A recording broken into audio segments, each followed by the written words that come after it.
My name is Nardyne Jeffries from Washington, D.C. This is my 16-year-old daughter, Brichelle Jones, who was murdered by gun violence.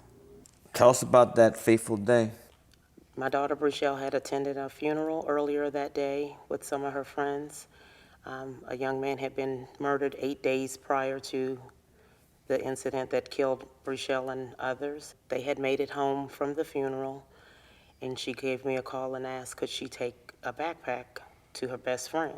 A van pulled up with 4 young men in it, and they had 3 different caliber weapons and opened fire into a crowd of about, I think it was about 20 so young people. 9 were hit, 3 were killed, and Brichelle, unfortunately, was hit in the head with an AK-47 at point blank range and died at the scene. Brichelle really enjoyed spending time with me, and So what would you guys do when you spent time together? she'd paint my nails. She always painted hers. She'd do my little toes and put pretty little designs on them.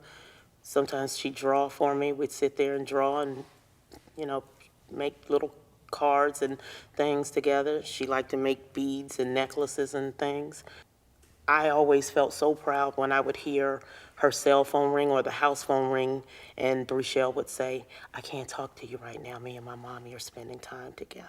I was in a motorcycle club. I stopped riding a couple of years after she was killed. And Brichelle said, Mommy, I want to ride with you. I want to ride with you. And I said, all right. So she tried to get on. I said, no, you have to go home and get your gear. And she was, I said, take your time. It's okay. So we rode beside her. And Kay looked at me, who's the president of my bike club, and he said, you know what, Deanie? That's my nickname. He said, that's really cool. And I said, what? He said, that your 16-year-old daughter wants to hang out with you. And I said, well, we always hang out together. And he said, trust me, that is not normal. Why'd you stop riding? So I tried to ride, and I just cried a lot because I just missed my little rider on the back. The way I rode when she was alive was not the same as after she was killed. I didn't put on gear. I was in shorts, tank tops. I burned my leg on the pipe, and I was going like 100 miles down the highway, just flying, zipping in and out, didn't care. Were you trying to kill yourself? I don't know that I was trying to kill myself, but probably I didn't care if I lived or died anymore.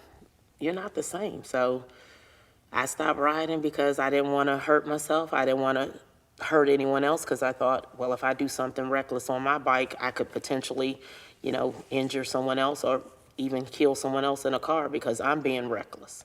When something like this happens, you don't just take that life. You take generations that I'll never get to have because she's gone. That was the only child I had.